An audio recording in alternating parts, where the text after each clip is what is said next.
Hello students, welcome back. This is Sukhdev sir. Welcomes you once again in the web classes. Students, we are learning elements of accounts, class 11 English medium, and this is the chapter number 2, dual effects of transactions and types of accounts.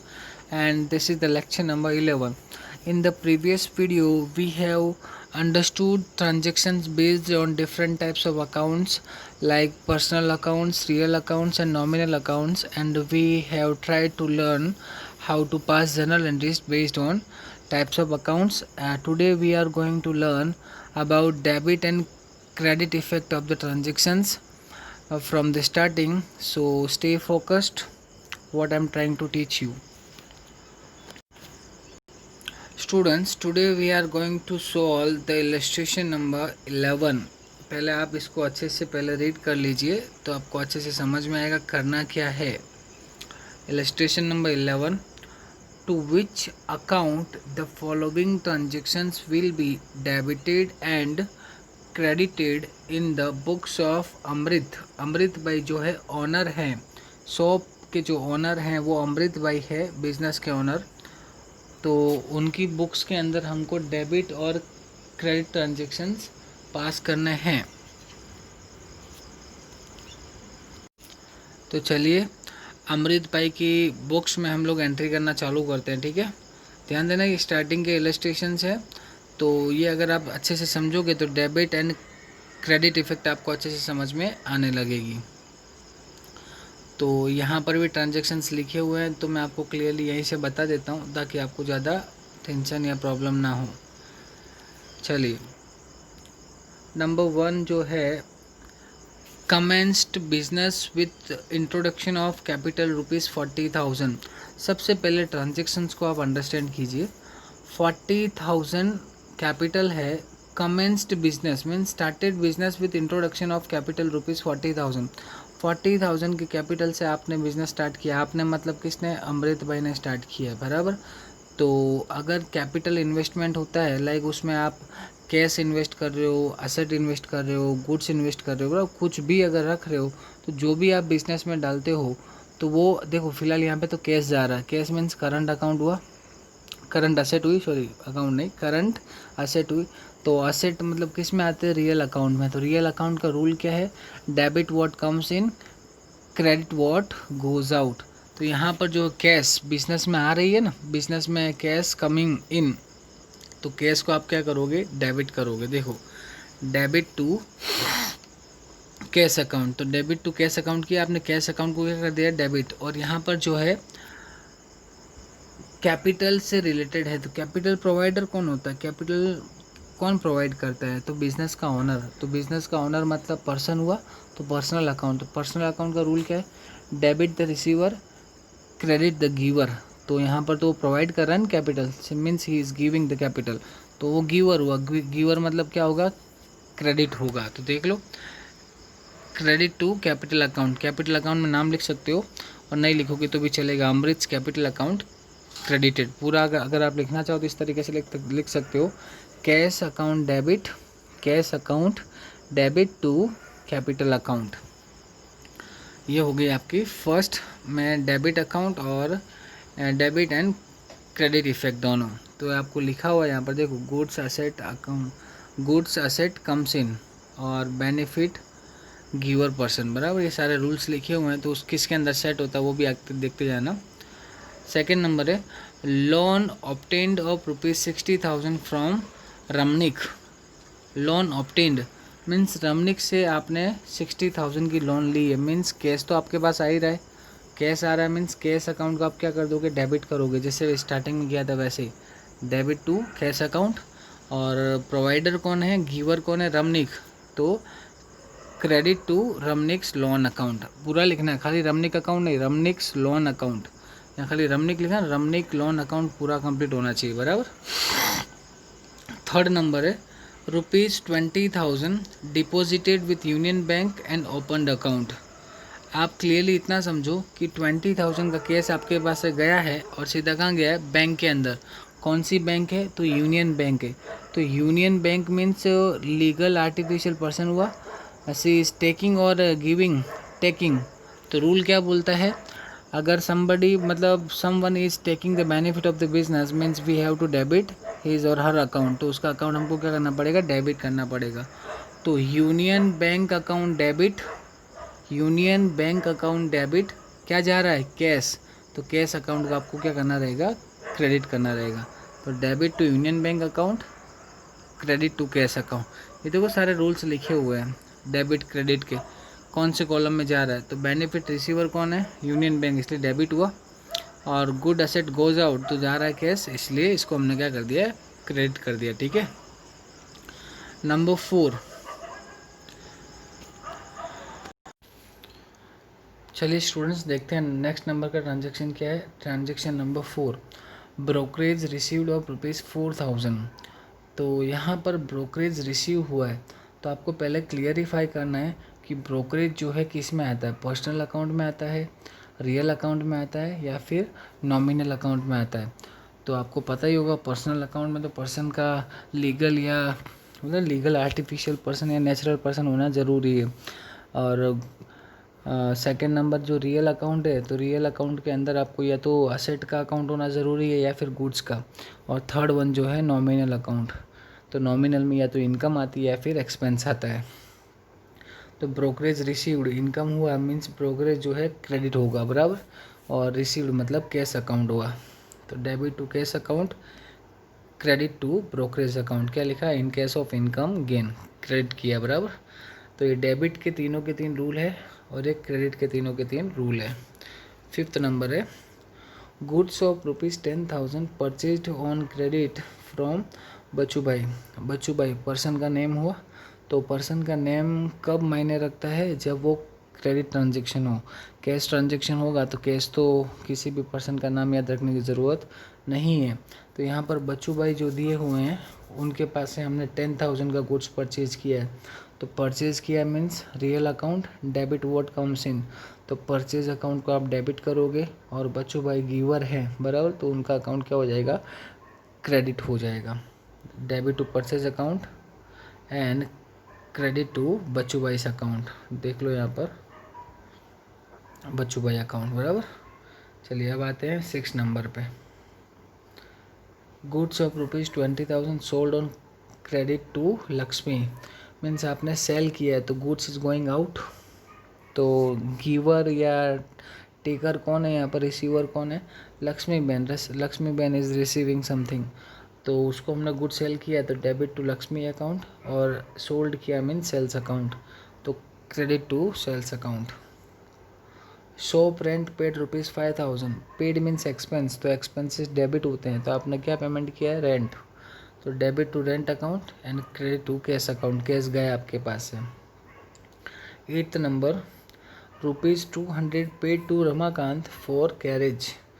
तो जब भी आप expenses को पे करते हो, जब भी आप एक्सपेंसेस को पे करते हो तो किसी भी पर्सन का नाम याद रखने की ज़रूरत नहीं, क्योंकि छोटा मोटा जो भी एक्सपेंस होता है वो आप पर्सनली किसी पर्सन को पे कर देते हो, तो आप एक्सपेंसेस को मतलब रिकॉर्ड करते हो, किसी पर्सन का नाम रिकॉर्ड उसमें नहीं होता है। तो आपने यहाँ पर कैरेज एक्सपेंस जो है ना, कैरेज, उसका आपने पेमेंट किया है बराबर, तो एक्सपेंस हुआ तो कैरेज अकाउंट डेबिट होगा, और कैश गया इसलिए कैश अकाउंट क्रेडिट होगा। तो यहाँ पर देख लो क्लियरली लिखा होगा, सॉरी 8 नंबर है, debit to carriage account and credit to cash account.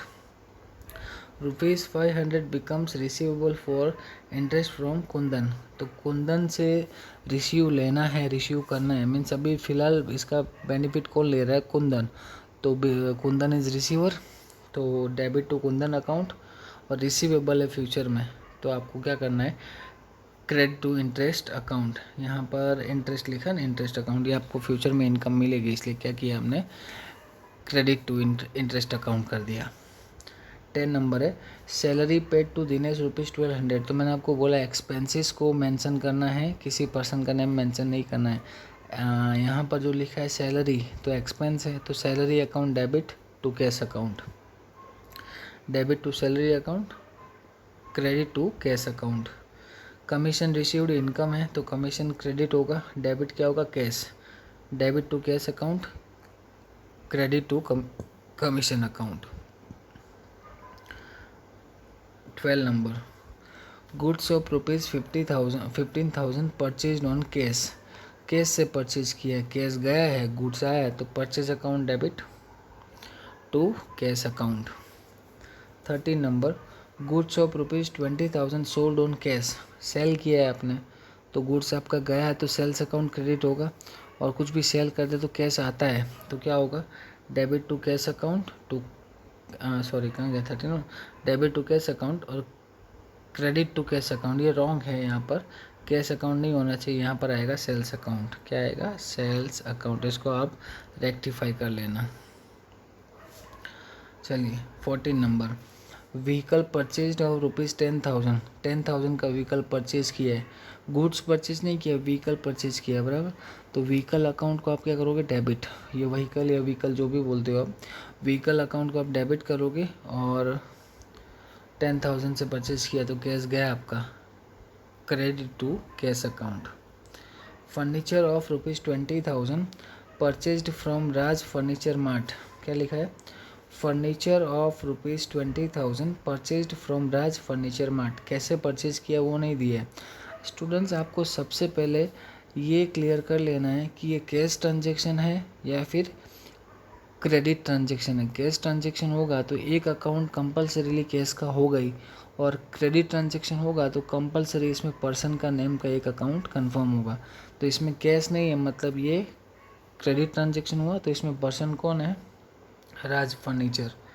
तो वहाँ से परचेज किया मीन्स ही इज़ गिविंग, वो गिवर है तो उसका अकाउंट क्रेडिट हो जाएगा। तो डेबिट क्या होगा, फर्नीचर, तो debit to furniture account, credit to Raj furniture mart, जो भी नाम दिया हो। Lakshmi return goods of rupees 400, Lakshmi returns means he is the giver, बराबर, उनको क्रेडिट करना रहेगा। और रिटर्न कर रही है मीन्स हमने उनको सेल किया होगा, बराबर, किसी को सेल करते हैं तभी हमारे पास रिटर्न आता है माल, तो अब उसको सेल्स रिटर्न, बराबर, sales return account debit to Lakshmi बहन, तो debit to sales return account और credit to Lakshmi account. 17 number है, goods of rupees 500 return to Bachchu भाई, टू बच्चू भाई, हमने बच्चू भाई को वापस किया है, तो वापस हम कब करेंगे, जब हमने परचेज किया होगा, बराबर।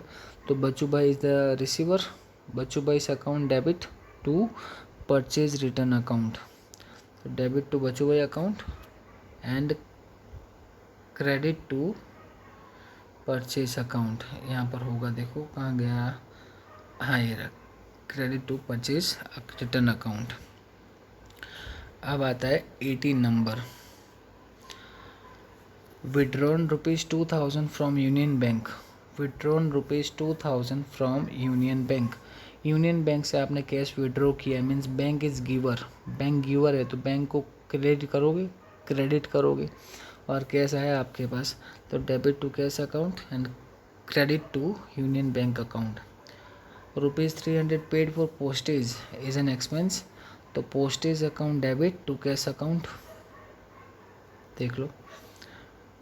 200 पेड फॉर एडवर्टाइजमेंट, तो एडवर्टाइजमेंट इज एन एक्सपेंस है, तो एडवर्टाइजमेंट अकाउंट को आप डेबिट करोगे और कैश अकाउंट को क्रेडिट करोगे। ठीक है स्टूडेंट्स, तो ये था आपका इलस्ट्रेशन नंबर जो भी दिया है, इसमें एक्सप्लेनेशन भी दिया है, तो मैं आपको वो भी एक्सप्लेन कर देता हूँ, आप अच्छे से समझोगे तो आपको क्लियरली समझ में आ जाएगा। देखो इसमें फर्स्ट में जो है, cash comes in business, owner gave capital to business, इसलिए कैश अकाउंट को आपने डेबिट किया है, और owner gave capital to business इसलिए कैपिटल अकाउंट आपने क्रेडिट किया है, फर्स्ट ट्रांजेक्शन जो था। सेकंड वाले में कैश कम्स इन बिजनेस, इसलिए आपने कैश अकाउंट डेबिट किया है, रामनिक इज गिवर, वो गिवर है इसलिए रामनिक का अकाउंट आपने क्रेडिट किया है। ठीक है students, bank has received cash, bank ने रिसीव किया है तो डेबिट द रिसीवर, इसलिए बैंक अकाउंट हमने डेबिट किया है। Cash goes out from business, cash account को हमने क्रेडिट कर दिया है। अब उसके बाद में फोर्थ नंबर था, कैश कम्स इन बिजनेस, इसलिए कैश अकाउंट को डेबिट किया है। कमीशन इज़ इनकम, तो कमीशन अकाउंट को क्रेडिट किया है। Purchase made goods comes in, तो परचेज अकाउंट को आपको क्या करना रहेगा, डेबिट करना रहेगा। नॉट थ्रू कैश, बच्चू भाई इज़ गिवर, कैश ट्रांजेक्शन नहीं था, बच्चू भाई ने किया है तो बच्चू भाई का अकाउंट हमने क्या कर दिया, क्रेडिट कर दिया। 6 नंबर में लक्ष्मी विन, तो लक्ष्मी इज रिसीवर, तो लक्ष्मी का अकाउंट हमने डेबिट किया है। Sales made, goods goes out, तो सेल्स अकाउंट को आपने क्या करना है, क्रेडिट करना है। शॉप रेंट इज एक्सपेंस, तो रेंट को आपने डेबिट किया, कैश जा रहा है, तो देखो cash goes out from business, तो कैश अकाउंट क्रेडिट किया है। उसके बाद में 8 नंबर जो है कैरेज एक्सपेंस, तो कैरेज अकाउंट को आपने डेबिट किया है, कैश गोज आउट, तो इसलिए उसको क्रेडिट किया आपने। Kundan has not paid interest, Kundan is benefit receiver, इसलिए कुंदन का अकाउंट डेबिट है, इंटरेस्ट इज इनकम, इसलिए इंटरेस्ट अकाउंट को हमने क्रेडिट कर दिया है। 10 नंबर सैलरी इज एक्सपेंस, तो सैलरी अकाउंट को डेबिट किया है। दिनेश गिव सर्विस, सर्विस दी इसलिए सैलरी आई उसको। कैश गोज आउट, तो कैश को हमने क्रेडिट किया है। कैश कम्स इन, तो cash account debit. Commission income, तो कमीशन को क्रेडिट किया है। Purchase made, goods comes in, purchase account debit. Goes out, तो कैश अकाउंट क्रेडिट किया। कम्स इन, ये आप देखोगे तो आपको क्लियरली पता चलने लगेगा स्टूडेंट्स कि जो भी अकाउंट्स मैंने आपको एक्सप्लेन किए हैं, personal account, real account, nominal account, सब कुछ उसी पर बेस है। अगर आप ट्रांजैक्शन को क्लियरली समझ सकते हो, समझने की कोशिश कर सकते हो, तो यहाँ पर जो भी आपको ये एक्सप्लेनेशन दिया है, ये एक्सप्लेनेशन को अगर आप समझने की पूरी कोशिश करो, 20 ट्रांजैक्शन को इन्होंने व्यवस्थित तरीके से आपको समझाया है, तो इसको अच्छे से समझ लो। और फिर भी अगर कुछ प्रॉब्लम आती है तो आप मुझसे कांटेक्ट कर सकते हो, कॉल करके पूछ सकते हो कि सर ये हमको समझ में नहीं आया, तो मैं आपकी प्रॉब्लम सॉल्व करूँगा, ठीक है। तो यहाँ पर रिमेंबर क्या लिखा है, स्पेसिकली, तो ये आपको रिमेंबर करना रहेगा, इसको आपको अच्छी तरह से क्या करना है, रिमेंबर करना है। First effect is always debit effect, second effect is always credit effect, बराबर। तो person account debit, goods account debit, expense account debit, ये रूल्स ही है, डेबिट के रूल्स है और ये क्रेडिट के रूल्स हैं। सेकंड वाले में भी ये डेबिट के रूल्स है और ये क्रेडिट के रूल्स हैं, ठीक है स्टूडेंट्स। इसकी आपको प्रैक्टिस करनी है। और यहाँ पर ये जो दिया हुआ है ये एक्सरसाइज है, ये आपको क्या करना है, सॉल्व करना है पूरी एक्सरसाइज को, बराबर। उसके बाद से आपका चैप्टर नंबर 3 स्टार्ट हो जाएगा, introduction to goods and service tax. तो आज हमारा चैप्टर नंबर 2 जो है कंप्लीट होता है, तो इसकी आप अच्छे से प्रैक्टिस करना। चैप्टर 1 भी कंप्लीट हो गया है और चैप्टर नंबर 2 भी कंप्लीट हो गया, ठीक है स्टूडेंट्स। तो आज के लिए इतना ही रखते हैं। See you in the next video, till then stay home, stay safe, keep smiling.